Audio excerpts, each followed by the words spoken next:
तो हेलो मेरे यारो, स्कूल ऑर्गेनाइजेशन के इस अमेजिंग एपिसोड में आप सभी लोगों का स्वागत है। तो जैसा कि हम सभी लोगों ने लास्ट एपिसोड में देखा था कि जो योची था वह जी के पास मदद मांगने के लिए गया हुआ था कि तुम हमारे साथ अकीरा से लड़ने में मदद करो। बट वहाँ पर तभी एक स्टूडेंट आकर योची को बताता है कि तुम्हें जिम जाकर देखना चाहिए, वहाँ पर सेंसे तुम्हें बुला रहे हैं, तुम्हारा इंतजार कर रहे हैं। और सेंसे को यहाँ पर योची की पहचान के बारे में पता चल गया था और उन्होंने फ़ोन कॉल रखते हुए और कहा था कि अच्छा वाकई तुम काफ़ी ज़्यादा स्मार्ट बनने की कोशिश कर रहे थे और अपनी पहचान छुपाने की योजना कर रहे थे, लेकिन आखिरकार ये सारी चीज़ें अब ख़त्म होती हैं। और यह कहकर उन्होंने अपने पास से अपनी कुनाई, अपनी धारदार नाइफ निकाल ली थी। और इस एपिसोड की शुरुआत में हम देखते हैं उस ट्रेनिंग वाले जिम वाले एरिया का सीन, जहाँ पर योची पहुँचता है और गेट खोल कर कहता है एक्सक्यूज मी, क्या कोई है यहाँ पे। और वह देखते हुए अंदर की ओर कहता है आखिरकार यहाँ चल क्या रहा है, चारों तरफ तो केवल अंधेरा ही अंधेरा छाया हुआ है। और वह उस रूम में घुसते हुए इधर उधर देख रहा होता है, कहता है कि हेलो, लगता है यहाँ पर कोई नहीं है। तभी हम गेट पर देखते हैं सेंसे को, वो लोग गेट पर ही खड़े होते हैं और कहते हैं कि आखिरकार आखिरकार तुम यहाँ पर आ ही गए। आपके पास काफ़ी ज़्यादा अच्छा नाटक करने का स्किल मौजूद है, क्यों ना होगामी। और सॉरी, मैंने गलत नाम ले लिया, योची शिंदो, शिंदो योची। और हम देखते हैं इस नाम को सुनने के साथ ही यहाँ पर योची पलट कर देखता है, तभी इस पर जोरदार नाइफ से अटैक कर चुके होते हैं सेंसे। बट यहाँ पर उसके अटैक को योची अपने दोनों हाथों से ब्लॉक करता है और इसे के वार को रोकते हुए कह रहा होता है कि सेंसे आखिरकार क्यों तुम ये कर रहे हो। तो सेंसे कहते हैं तुम मुझसे पूछ रहे हो या मैं यह क्या कर रहा हूँ और क्यों कर रहा हूँ, कि शायद इसलिए पूछ रहे हो कि तुम्हें पता नहीं है कि मैंने तुम्हें हमारे बारे में सब कुछ जान लिया है। क्या तुमने एक्सचेंज मीटिंग में जो टेक्निक इस्तेमाल की, वह फिश शॉट, आखिरकार वह जो गन शॉट टेक्निक थी वह तुम्हें किसने सिखाई, क्या तुम्हें मालूम भी है वह टेक्निक किसकी भी है। हाँ, तुम मुझसे यहाँ पर इस तरीके से दिखावा अभी भी करने की कोशिश कर रहे हो। यह जो टेक्निक है वह हमारे पूर्व चेयरमैन की सिंधो की टेक्निक थी और उसका नामकरण करने वाला, उस टेक्निक को नाम देने वाला मैं ही था। तुम्हें क्या लगता है कि तुम मेरे सामने इसका इस्तेमाल करोगे और मैं उसे पहचानूँ भी ना। और हम देखते हैं ऐसे करके उसे सप्रेस किए जा रहे होते हैं और वो कह रहे होते हैं, ये योची कह रहा होता है तो फिर आखिरकार आप मुझ पर इस तरीके से हावी क्यों हो रहे हैं, मैंने तो जो भी चीज़ें थी और सब कुछ दिखा दी, मैंने तो कुछ भी छुपा कर नहीं रखा। तो हम देखते हैं पर सेंसे उस पर जोरदार एक लात मारते हुए उसे पीछे की ओर धकेलते हुए कहते हैं क्या इतनी केयरलेस तरीके से तुम यहाँ पर सभी के सामने इस टेक्निक्स का इस्तेमाल कर सकते हो, इस तरीके से तुम यहाँ पर दिखावा कर सकते हो। और उस पर एक पैना सो अपने नाइफ का अटैक करते हुए कहते हैं कि तुम इतने आखिरकार श्योर क्यों थे कि इसकी तुम्हें परवाह भी नहीं थी कि मुझे इस चीज़ के बारे में पता चल जाएगा। और हम देखते हैं उसके ठुड्डी पर एक मतलब कनपट्टी पर बजाते हुए कह रहे होते हैं तुम काफ़ी ज़्यादा ही एरोगेंट हो रहे हो। और इसकी मुंह सच में सुझा दी होती है सेंसे ने। और फिर वो वापस से अपने नाइफ से सीधे इसे मारने के लिए जा रहे होते हैं, कहते हैं कि तुम यहाँ पर अपने साथियों से ताकतवर हो सकते हो लेकिन मुझसे नहीं, क्योंकि आखिरकार तुम हो तो एक हाई हाई स्कूलर ही। और हम देखते हो उस पर जोरदार अटैक किए होते हैं जिसकी वजह से यूजी ज़मीन पर भी गिर चुका होता है, फिर भी वो अपने दोनों हाथों से एड़ी चोटी का जोर लगाकर उसे रोक रहा होता है, उसके नाइफ को अपने फेस तक नहीं पहुँचने दे रहा होता है।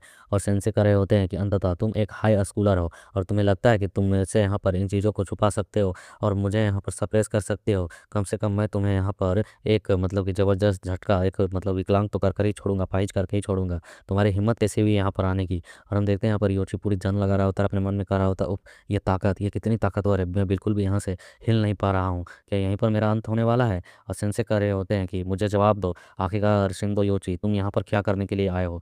तुम्हें पहले से ही पता है कि जो नियोन ग्रुप है वह पहले से ही तुम्हारे पीछे पड़ा हुआ है, इसके बावजूद भी तुम्हारी इतनी हिम्मत कि यहाँ पर चुपचाप तुमने यहाँ पर दाखिला करवा लिया। तुम अब इस तरीके से शांत क्यों हो, मुझे जवाब दे, मुझे बता आखिरकार तूने यहीं पर दाखिला क्यों लिया।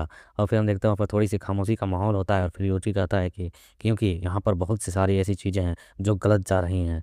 मिकाडो ने नियोन ग्रुप के प्रेसिडेंट का जो सीट है उस पर कब्जा कर रखा है, मुझे उसे किसी भी तरीके से यहाँ से हटाना होगा और यहाँ से हो रही सारी गलत चीज़ों को ख़त्म करना होगा।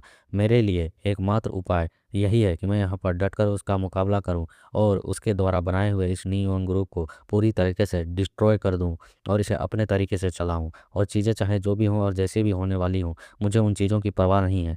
यह सुन सेंसे भी खामोश हो जाते हैं और फिर अपने नाइफ को वहीं पर मतलब कि छोड़ देते हैं हाथों से कि इसके फेस पर गिरे। और हम तभी देखते हुए कहते हैं कि बहुत देर हो चुकी है, तुमने जो ये एक्शन लिया है इसके लिए क्या तुमको एहसास भी है कि कितने साल बीत चुके हैं। और फिर हमारा सीन यहाँ से शिफ्ट कर दिया जाता है और हम देखते हैं यहाँ पर जो ओमी होती है वह अपने क्लास के कॉरिडोर में टहलते जा रही होती है और मोबाइल चेक करते हुए कह रही होती है तुम ये सब कुछ आखिरकार मुझ पर क्यों थोप रहे हो, यह बहुत ही ज़्यादा शर्मनाक है। आखिरकार वह बंदा कह रहा है कि मुझे उससे मदद मांगनी चाहिए, क्या उसके सामने मुझे नॉर्मली तौर पर एक्ट करना चाहिए या फिर किस तरीके से रवैया दिखाना चाहिए। और फिर तभी हम देखते हैं कि यहाँ पर वह अपने मन में कह रही होती है कि पूर्व चेयरमैन सिंधो का बेटा एक अमीर लड़का है ना, कम से कम मेरे लिए तो ठीक ही है, तो मुझे उसकी बातें माननी चाहिए। तभी वो ये सोचते जा रही थी लेकिन एक बंदे से टकरा जाती है और वो कहती उफ उफ, आखिरकार ये कौन है, सब मुझे माफ़ करना, यहाँ पर गलती हो गई मुझसे, गलती से टकरा गई। और वह देखते हुए कहती, एक मिनट, मेरा ध्यान नहीं था, लेकिन ये रास्ता यहाँ पर ये क्या है, मैं थोड़ी सी रास्ता भटक चुकी हूँ।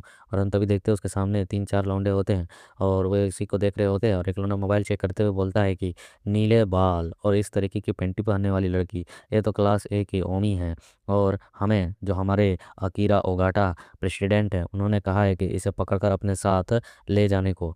और हम देखते हैं सुन ओमी करने लगती है, नहीं नहीं नहीं, इन्होंने पहले ही यहाँ पर एक्शन ले लिया, हमने अपने ग्रुप को भी तैयार नहीं किया है। और तेरी की मैं अपने वेपन को भी, अपने उन वायर्स को भी अपने साथ लाने के लिए भूल गए, वो क्लासरूम में ही है। और हम देखते हैं वो बंदा अपना मुक्का तैयार कर रहा होता है। इतना डरो मत, जब क्लास गैंगवॉर्स चलती हैं तो लाइफ में ऐसी चीज़ें नॉर्मल है। और हम देखते हुए जोरदार पंच यहाँ पर सीधे ओमी की ओर रिलीज कर चुका होता है। और ओमी कहती है, डैम इट, मैं यहाँ पर बिल्कुल भी केयरफुल नहीं थी। और हम देखते हैं कि तभी वहाँ पर एक विंड अटैक की एंट्री होती है ग्रीन कलर की एनर्जी के साथ।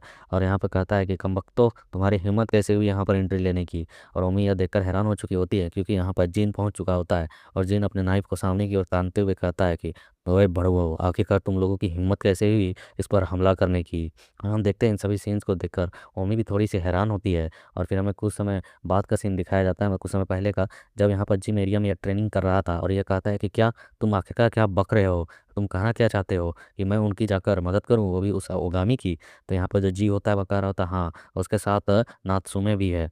तो यह कहता है कि तो फिर बिल्कुल नहीं, मैं उन लोगों की आखिर मदद क्यों करूं। तो यह बताता है, क्योंकि यहाँ पर नात्सुमे से तुम्हें माफ़ी मांगनी है ना, तुम्हें याद तो है जो हमारे प्रेसिडेंट है उन्होंने कहा था तुम्हें जाकर उससे माफ़ी मांगनी होगी अपनी बदतमीजी की। ये सुनकर कहता है, क्या तुम मजाक कर रहे हो, मैं जाकर माफ़ी मांगू उससे, बिल्कुल भी नहीं। तो जिन कहता है, ताकेरू ने यही कहा था, क्या तुम उसके बात को टालना चाहते हो, यहाँ जिद्दी बनना छोड़ दो। तुम्हें यहाँ पर इस बिजनेस डिपार्टमेंट में रहना है तो तुम्हें अपनी गलतियों को मानना होगा, समझ में आया, क्या तुम्हें अपनी हार को भी एक्सेप्ट करने में बुरा लग रहा है। तो वह कहता है, नहीं नहीं नहीं नहीं, बिल्कुल नहीं, मैं उस समय हारा नहीं था, बस मैं थोड़ा सा केयरलेस हो गया था। तो यहाँ पर जीन कहता है कि हाँ, जो भी हो, यह भी एक हार नहीं है। हम देखते हुए उसके मुंह पर टॉवल फेंकते हुए कहता है कि बाहर में जा, यहाँ से निकल जा चुपचाप। और हम देखते हुए कहता है कि क्या तुम्हें यहाँ पर अपनी हार को एक्सेप्ट करने में शर्म आ रही है। और ये बंदा उसे खुद बोलकर निकल जा कर खुद जा रहा होता है, कहता है सचमुच में, चले जा यहाँ से, भाग जा। और यहाँ पर जिन जी जो होता है यही कहता है कि साला ये जिन जो है मुझको जाने को कह रहा है और खुद यहाँ से जा रहा है, क्या ये थोड़ा पागल है। और फिर वह कहता है कि ये बेवकूफ़ ही बेवकूफ़ रहेगा, इसे किसी और तरीके से मनाना होगा। और फिर वो अपने बगल में देखते हुए कहता है कि हे जूनिया, तो वो बोलता है, बोल भाई। तो ये कहता है कि इस बात पर तुम्हें एक नज़र डालना चाहिए जब मैं बोलने वाला हूँ, इस चीज़ को लेकर आखिरकार तुम्हारा नज़रिया क्या है, तुम क्या करते अगर इसकी जगह पर रहते। किसी की मदद करना वो तो ताकतवर लोगों की जिम्मेदारी होती है ना, शक्ति के अंतर को वह साफ साफ दिखाता है ना, कि तुम किसी की मदद कर रहे हो इसका मतलब तुम उससे ज़्यादा ताकतवर हो। जिन लोगों को मदद की ज़रूरत होती है वे लोग तो कमज़ोर होते हैं, और जो लोग उनकी मदद करते हैं, उनकी समस्याओं का समाधान करते हैं, वह ज़ाहिर तौर पर ताकतवर कहलाए जाते हैं, है ना। उसके साथ रिश्ते चाहे जैसे भी हो, अगर तुम उसकी मदद कर रहे हो इसका मतलब कि तुम उससे ज़्यादा ताकतवर है, उसकी मुसीबत में साथ दे रहे हो, तो यह माफ़ी मांगने जैसा नहीं बल्कि उसे जताने जैसा है कि तुम उससे ज़्यादा ताकतवर हो, और उसे तुम्हारे सामने झुक कर रहना चाहिए। और हम देखते हैं इसके ऐसी बातों के चालबाजों में यह फंसे जा रहा होता है। फिर इस बंदे का ध्यान बगल में जाता है कि उसका साथी क्या जवाब देता है। यहाँ पर वो कहता है, हाँ भाई, शायद तुम सही कर रहे हो, अगर मैं होता इसकी जगह पर तो ओगामी की मदद करना मतलब कि खुद को दिखाना कि मैं उससे भी ताकतवर हूँ, मैं तो ज़रूर जाता। ये सुनने के साथ हम देखते हैं यहाँ पर जो जिन का मूड बदल चुका होता है, वह कहता है, "बे हट बड़वे, रास्ते से हट, मैं यहाँ पर जा रहा हूँ।" और हम देखते हैं यहाँ पर ये कहता है, क्या क्या जा रहे हो। और फिर अभी हम देखते हैं फाइटिंग सीन के बीच में जहाँ पर यह एंट्री ले चुका होता है और अपने नाइफ टेक्निक की मदद से इन बंदों पर कट्स डाल रहा होता है, इन्हें खदेड़ रहा होता है। और कहता है, ये तो साले ईजी पंक्स है, बहुत ईजी अपोनेंट है, ये लोग यहाँ पर मुकाबला करेंगे मेरे, ये वो भी मेरी नानपू स्टाइल स्वॉर्ड टेक्निक का। और हम देखते हुए अपनी स्वॉर्ड टेक्निक के सेकंड फॉर्म का इस्तेमाल करते हुए इन बंदों को ढेर किया जा रहा होता है, बहुत ही रफ्तार से इनको कट लगाते हुए इनके आगे की ओर बढ़ रहा होता है, जो बंदा आ रहा होता है उसकी ओर भी मार रहा होता है।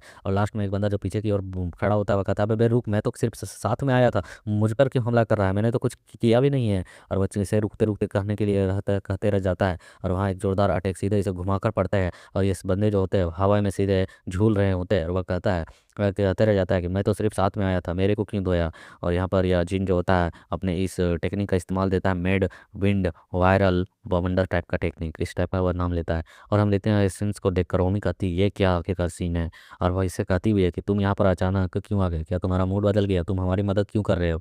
तो फिर हम देखते हैं थोड़ी खामोशी होती है, और ये अपने एक घिनौने स्माइल के साथ इसकी ओर देखते हुए हंसते हुए कहता है, "है, ओमी कर देती है सीधे कि छी कितनी घिनौनी स्माइल है, अभी मुझे उल्टी आ जाएगी। और उस बंदे की आवाज़ आती है कि मैं यहाँ पर इन बदमाशों को बिल्कुल भी हाथ उठाने नहीं दे सकता हूँ, क्योंकि यह मेरा एरिया है और मैं इनसे ज़्यादा ताकतवर हूँ। ओमी कहती है आखिरकार इस जैसे आदमी का क्या ही किया जा सकता है। और नित्य नायक को पकड़े हुए उतर कहता है कि तो तुमने देख लिया ना आखिरकार कि मैं तुमसे ज़्यादा ताकतवर हूँ। मैं उस एक्सचेंज मीटिंग में थोड़ा सा केयरलेस था, इसलिए मैं तुमसे उस वक्त हार गया, लेकिन अब मैं तुम्हें यह साफ साफ दिखा सकता हूँ कि कौन ताकतवर है। और उमिंग मन में चल रहा होता है यह मानसिक तौर पर बीमार है बेचारा, इसे देखकर यही फीलिंग आ रही है। और यह अपने नाई पर तने हुए उतर कहता है कि और आपको बता दूं, मुझसे यहाँ पर माफ़ी मांगने की उम्मीद तो बिल्कुल भी मत रखना। ये सुन उमी कहते हाँ मुझे उसकी उम्मीद भी नहीं है, मैं उसकी उम्मीद को कब की छोड़ चुकी हूँ। तभी हमें एक रेड फेस को दिखाया जाता है जो कहता है कि ओगामी कहाँ है। और हम देखते हुए अचानक से इसके पीछे अपीयर हो चुका होता है और इसे भी पता नहीं चलता है। और यह जैसे ही सेंस कर लेता है कि मेरे पीछे कोई है, तो यह बहुत ही तेज़ी के साथ रिएक्ट करता है। इसकी बॉडी जो होती है वो ऑटोमेटिक घूम जाती है और अपने नाइफ पे अटैक को सीधे इस पर कर देती है। बट वह बंदा तुरंत ही जंप लगाते हुए छत पर टकरा गया होता है। और मम्मी कहती है होली सीट, आखिरकार ये क्या है। और यहाँ पर यह भी कहता है ये क्या हो रहा है, ये किस तरीके का आदमी है। और यह स्पाइडरमैन की तरह यहाँ छत पर चिपका हुआ होता है। उसने अपने पास कुछ धारदार चीज़ों को रखा होता है जिसकी बदौलत वह टिका हुआ होता है छत पर, क्रैक पड़ चुके होते हैं। और वह बंदा छत पर लटके लटके कह रहा होता है ऐसी हरकतें आखिरकार क्यों करते हो तुम लोग, मैं तो यहाँ पर बस जानकारी लेने आया था, ये सभी चीज़ें कर कर तुम मुझे ऑफेंड कर रहे हो। और हम देखते हुए अपनी एक डार्क रेड आई को खोलकर इनकी ओर देखता है घूर कर। और इसके इसी सीन के साथ यहाँ पर ये छोटा सा चैप्टर कंप्लीट होता है। सो लाइक करो, शेयर करो, कमेंट करो, सपोर्ट करो ताकि नेक्स्ट एपिसोड जल्द से जल्द आ सके।